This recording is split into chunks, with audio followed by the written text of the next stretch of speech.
जय मसीह की प्रिय विश्वासी भाइयों बहन, प्रभु यीशु का हम धन्यवाद करें। एक और सुंदर प्रभु की उपस्थिति, आनंद, उसकी सामर्थ्य से, उसकी भलाई से भरे हुए आज के इस नए दिन के लिए हमारा प्रभु हमारे साथ है। उसकी उपस्थिति, त्रिएक परमेश्वर की उपस्थिति हमारे जीवन में है। वो हमारा है और हम उसके हैं। आज का मनन पहला कुरिन्थियों 6 अध्याय और उसके 20 पद से है। क्योंकि तुम दाम देकर मोल लिए गए हो, इसलिए अपनी देह के द्वारा परमेश्वर की महिमा करो। यही अध्याय 7 के 23 पद में भी आया है, तुम दाम देकर मोल लिए गए हो, मनुष्यों के दास न बनो। एक सवाल अक्सर कलीसियाओं में पूछा जाता है, पासबानों से, प्रचारकों से पूछा जाता है कि इन दिनों में या आजकल पहले के जमाने के समान चमत्कार क्यों नहीं होते, काम क्यों नहीं होते, चंगाइयां क्यों नहीं होती, सामर्थ के वो बड़े बड़े काम क्यों नहीं होते। इसका जवाब है परमेश्वर के वचन में ही है।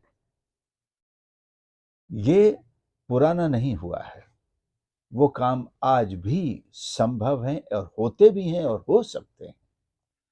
सवाल यहां पर है, कमजोरी जो ये है जिसका समाधान हमें करना है, वो ये है, क्या हम उस जमाने के प्रभु के सेवकों के समान कीमत दे सकते हैं?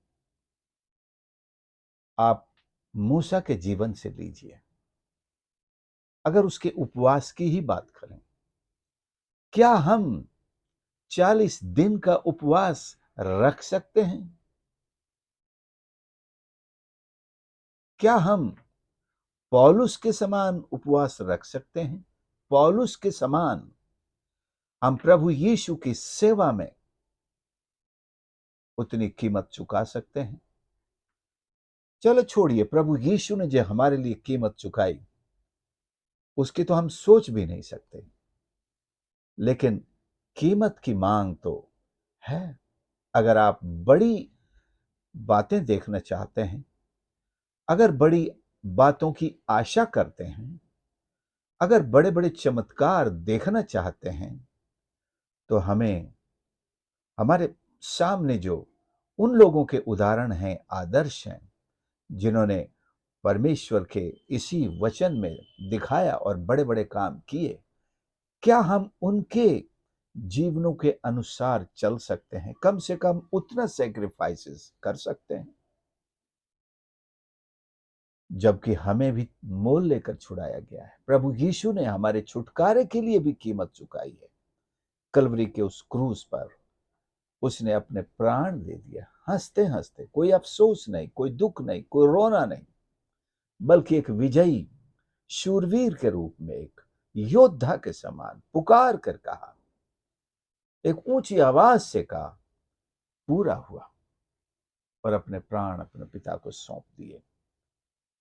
तो हर प्रभु का सेवक जिसने भी या जिसके जीवन के द्वारा भी बड़े काम हुए हैं, बड़े चमत्कार हुए हैं, सैकड़ों, हजारों या लाखों की संख्या में लोगों ने परमेश्वर के महान सामर्थ को देखा है, चमत्कारों को देखा है, अद्भुत आश्चर्य कर्मों को देखा है या भविष्यवाणियों को सुना है। अपने जीवन को पूरी तरह बेपर्दा उन्होंने भरी सभा में देखा, पाया, सुना है।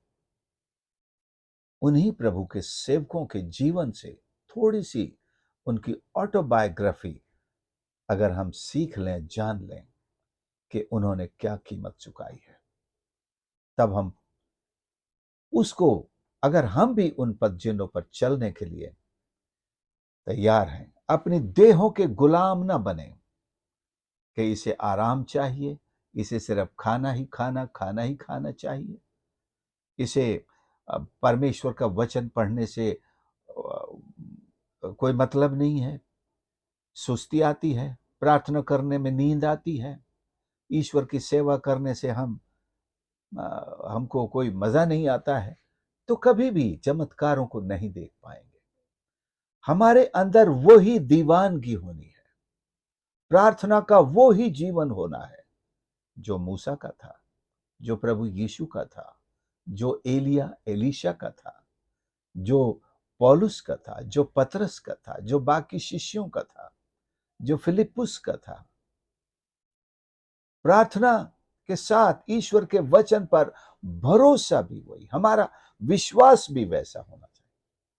कहा ना, विश्वास करने वाले के लिए सब कुछ संभव है। तो प्रभु के सेवकों को भी विश्वासी होना होगा। आप सोचते होंगे मैं कैसी बात कर रहा हूं। प्रभु का सेवक तो होता ही विश्वासी है।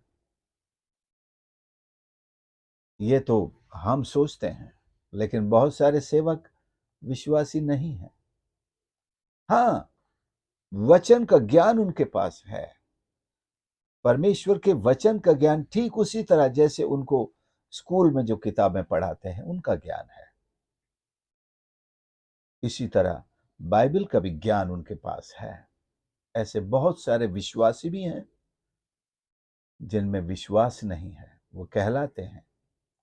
ऐसे प्रचारक भी हैं जो बिल्कुल विश्वास नहीं करते, जिन्होंने कीमत नहीं चुकाई, और अगर वो विश्वासी कहलाते भी हैं तो गलत तरीके से अपने आप को विश्वासी समझ। इसलिए तो ये सवाल पैदा होता है, क्या विश्वासी से उद्धार लिया जा सकता है? क्या मसीही लोग नरक जाएंगे? ये सवाल इसीलिए आते हैं क्योंकि मसीहियों के बीच में ऐसे मसीही हैं, क्रिश्चियंस के बीच में ऐसे क्रिश्चियंस हैं जो यीशु पर ईमान लाते ही नहीं है, जिन्होंने अपने गुनाहों से तौबा की ही नहीं है।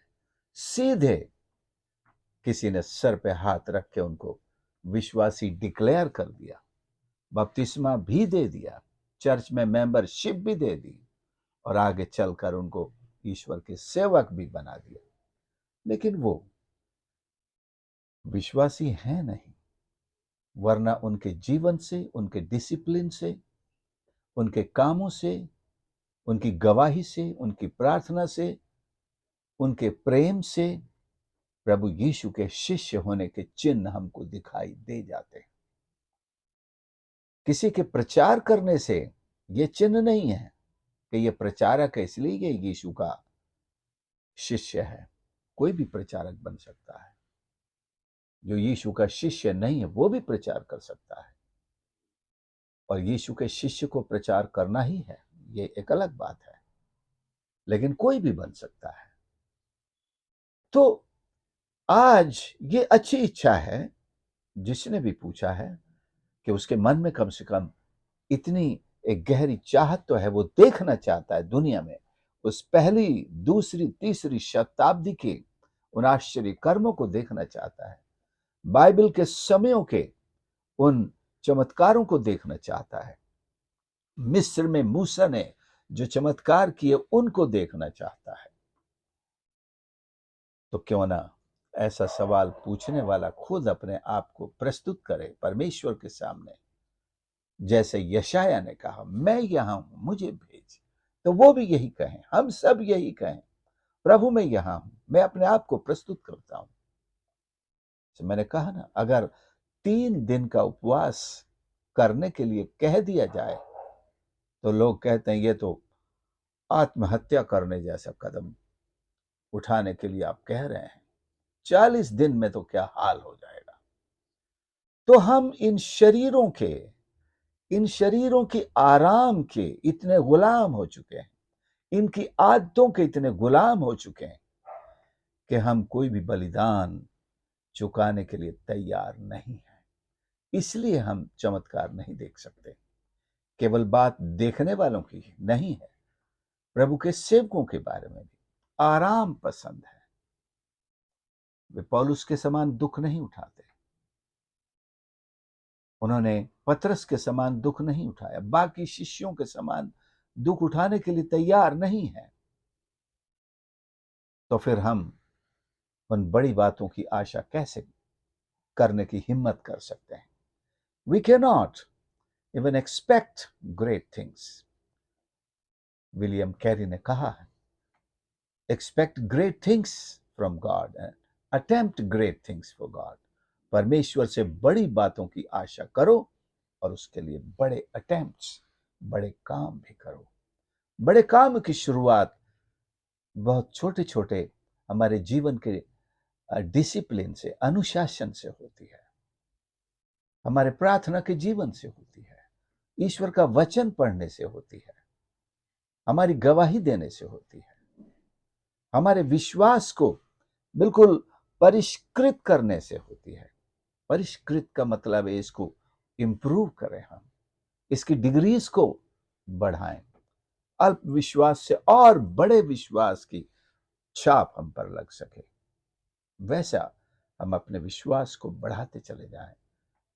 इसमें हर तरह की मिलावट जो है दूर करें। मैं ये भी मान लूं, मैं थोड़ा सा ये भी कर लूं, दुनियादारी की बातें जो है, संसार पर, शैतानों पर ईमान भी ले आते हैं कई लोग।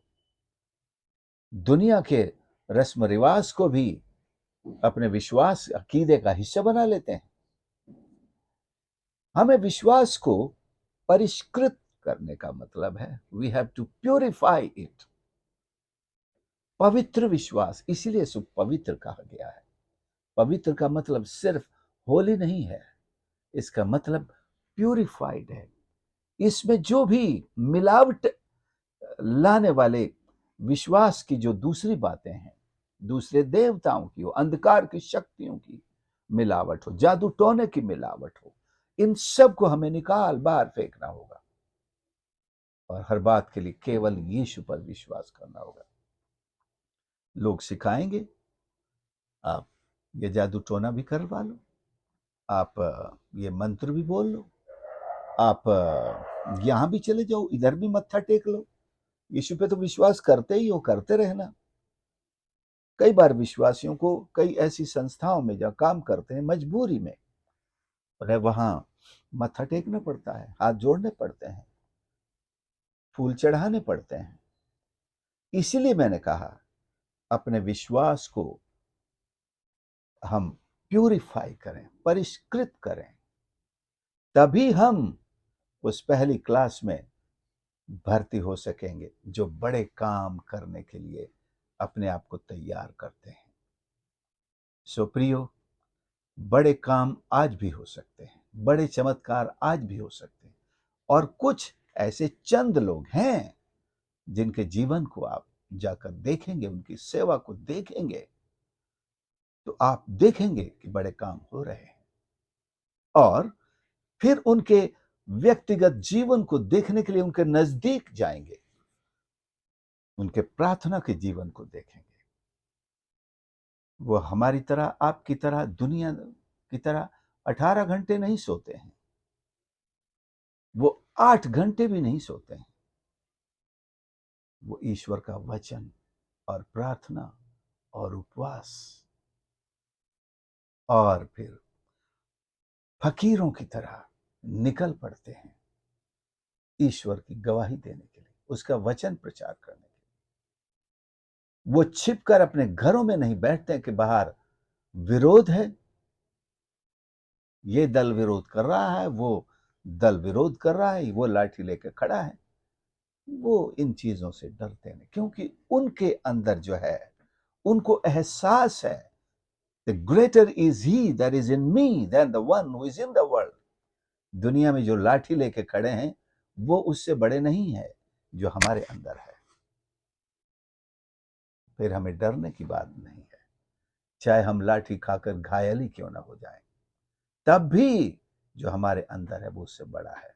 वो अपना चमत्कार किस तरह से दिखाएगा ये हमको नहीं मालूम, लेकिन बड़ा काम दिखाएगा। हो सकता है ये आपको लाठी मारने वाला कल आपसे भी बड़ा प्रचारक बने। ऐसे अनेक किस्से हैं। परमेश्वर उसकी लाठी आपकी पीठ में लगने दे, आपके सिर पर लगने दे, पौलुस के समान। पत्थर न सिर्फ उसने मारे होंगे, मेरा विश्वास है पौलुस ने भी मारे होंगे, क्योंकि वो तो सबका लीडर था, गैंग लीडर, रिंग लीडर था। लेकिन सबके द्वारा पत्थरवाह होने दिया स्टीफनुस को, और परमेश्वर ने भी स्टीफनुस को पत्थरवाह होने दिया, मरने दिया। लेकिन कल ही, या कहूंगा उसी सप्ताह, एक ऐसा नौजवान, वो पौलुस या शाऊल परमेश्वर का सेवक बन गया। स्तिफनुस के बदले में वो स्वयं परमेश्वर का ऐसा सेवक बना जो मैं सोचता हूं स्तिफनुस से भी बहुत ज्यादा सेवा करके उसे इस बात का अफसोस था।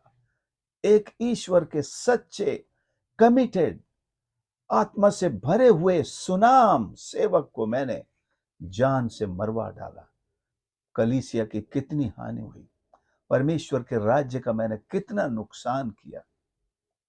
अब मुझे एक नहीं, दो नहीं, बल्कि अनेक ऐसे सेवकों की सामर्थ्य में खड़ा होना जिनको मैंने एलिमिनेट किया है, इस दुनिया से मिटाया है। मुझे इतने लोगों के जगह बन करके काम करना होगा। एक पौलुस नहीं, कम से कम 100 पौलुस की सामर्थ के बराबर काम करना होगा। तो मैं नहीं जानता उसने कितने लोगों को मारा, मैं कह रहा हूं कम से कम अगर उसने 100 लोगों को भी मारा तो आज उसे 100 सेवक के बराबर काम करना है। क्योंकि अगर वो ये न करता, 100 सेवक ईश्वर की सेवा कर रहे होते। चलो, प्रभु ने वो सहन किया, अपने राज्य के लिए इतना बड़ा नुकसान सहन किया। इतने अच्छे सुनाम आत्मा से भरे हुए, प्रभु की सेवा के लिए समर्पित, पूरी तरह बिके हुए एक सेवक को, अनेक सेवकों को मरने दिया, लेकिन उनकी गवाही को भी उसने बेगवाह नहीं छोड़ा या असर, बिना असर के नहीं छोड़ा। उनकी गवाही आज भी जैसे हाबिल का खून बोलता है, स्तिफनुस की गवाही भी आज बोलती है। ईश्वर के वचन से स्तिफनुस हमसे बात करता है। पौलुस से बात की, पौलुस को प्रभु के चरणों पर झुकना पड़ा। सुप्रियो, स्तिफनुस कीमत चुकाने के लिए तैयार था, पौलुस ने भी कीमत चुकाई।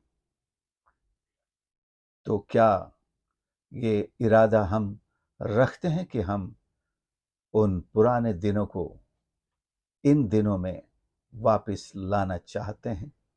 मैं सोचता हूं ये एक पवित्र इरादा है, एक पवित्र इच्छा है जो हर एक विश्वासी और सेवक के मन में आनी चाहिए कि हम न्यू टेस्टामेंट के या प्रेरितों के काम के वे दिन अपने ही जीवन काल में, अपने देश और अपनी दुनिया में, या कम से कम अपनी कलीसिया में लाएंगे। और इसकी शुरुआत मेरे जीवन से करेंगे।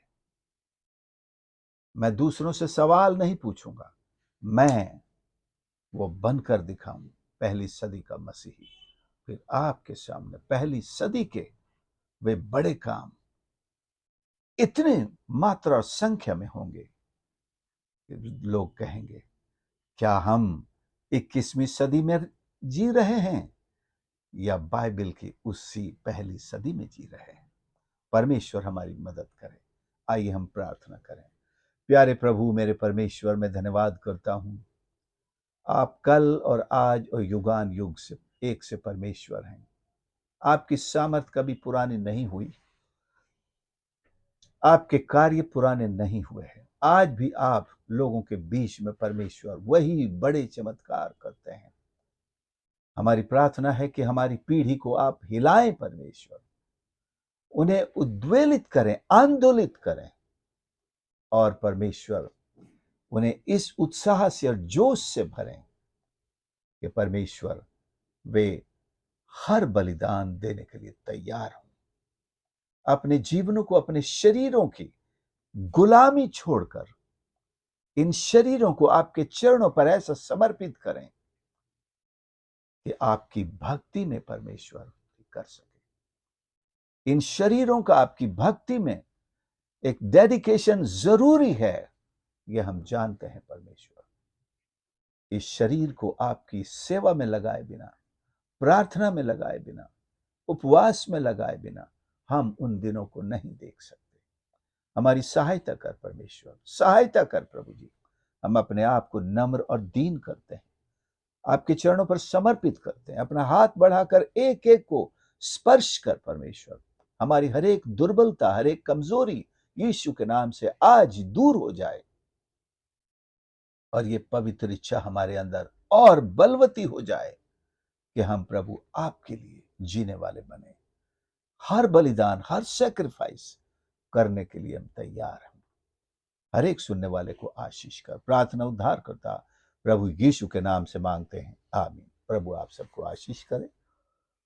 आपने इस संदेश को सुना है, जरूर दूसरों के साथ भी शेयर करें और इस चैनल को यदि आज तक सब्सक्राइब नहीं किया है तो प्लीज इसे सब्सक्राइब कर लें और आपके कमेंट्स का भी हमें इंतजार रहता है और इस सेवकाई के लिए प्रार्थना जरूर करते रहें और आपको जो प्रेरणा मिली है उसको हमारे साथ बांट सकते हैं। God bless you.